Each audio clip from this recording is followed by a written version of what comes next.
Hey everybody, welcome back to another diecast review. Today we've got a special one for you. This is Dale Jarrett's 1991 Ford Thunderbird. This was, I believe, someone said it was his first career win.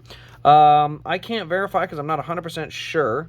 But that being said, it's a NASCAR Classics car, so it's a it's a remade car from that day at Michigan in 1991. Let's go ahead and get into it, though, because it is a NASCAR Classics. It's got the own unique box artwork, the NASCAR Classics box art. You can see it there. We go around here to the side. We've got the, there we go, number 21, Kitco Michigan win, 1991 Ford Thunderbird. 720, so not a huge production number on these. Does have a race win card here, or a stat card, so the Champion Spark Plug 400. It was August 18th, 1991. He started 11th. He led 12 laps and won by a whopping 8 inches. 4 cautions for 22 laps. Interesting. So anyway, yeah, so that's the car, and it's a very cool, I love the way the NASCAR Classics has gone, and, you know, just as far as, like, they used to do a lot of older cars, and they've started to really dive into these older raced versions, you know, races that were significant, people remember, but they just didn't offer raced versions back then. So being able to make, like this, a Dale Jarrett 1991 Kitco car, like this was never going to get made otherwise. Nobody really, the paint scheme was so-so. But, you know, now that they've made a raced version of it, it seems like that's a real popular way to go. You can see we do have DIN number 130 here on the back. It does have the trunk open here. You can see the red chassis and the fuel cell in the back. Over through the right side, you can see the cab interior is pretty basic, fairly simple. Right side is where it gets fun. We got a dent back here, a donut mark, 2 more donut marks here on the side, and then the right front fender. So it's pretty cool. I always have liked these cars. I can show you here too. The engine does pop open, so you can see chrome engine detail, which is, you know, kind of a neat little thing that they've always had on this style of car as well. These older Thunderbirds and stuff. I know the Elliott I had did the same thing, or had the same thing. So, but we do have the Kitco triangle on the hood there. You can see there we got Thunderbird. We got the Wood Brothers.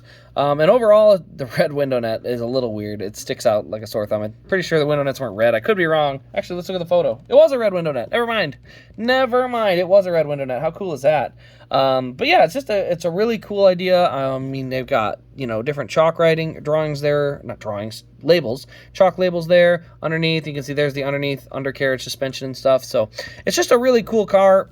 Historically, like I said, this is before my time, so I can't even tell you what this race was like and how significant or any of those things, because I just wasn't alive. So, but it is a really cool car. I hope these NASCAR Classics, I know they're making Kevin Harvick's first win, which is pretty cool. I would love to see them start going back and making a lot of cars that weren't offered from different races and eras, like Crown Jewel events, you know, just even random drivers. I mean, you know, if you really want to try and get certain guys to order certain things at certain times, I mean, it seems like these NASCAR Classics seem to sell well. So, you know, if they went back and made some McCain's Dodges that weren't made, or some of Jeff Gordon's older cars, which they've made a lot of Jeffs, and some of the Jimmys would be cool, just to eventually someday have every single raced version for these drivers out there.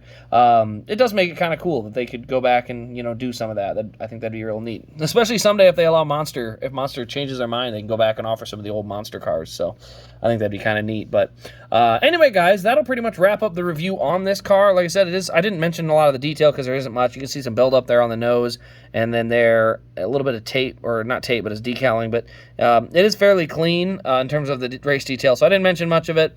You can see little specks and pieces here or there, but it is a reimagined, so they don't have quite as much to go with, obviously, outside of the right side donut marks. So I should have probably mentioned that. We do have the right side donut marks, pretty dirty on the side. You can see the Goodyear lettering being rubbed off on both right side tires. So you do have that aspect of it, I suppose. I probably should have mentioned that before, but, you know, yeah, just it's fun to get these NASCAR Classics. I think that's pretty cool. So anyway, guys, that will wrap up the video. Thank you all for watching. I hope you have enjoyed. This has been Race Grays, and we will see you in the next diecast review.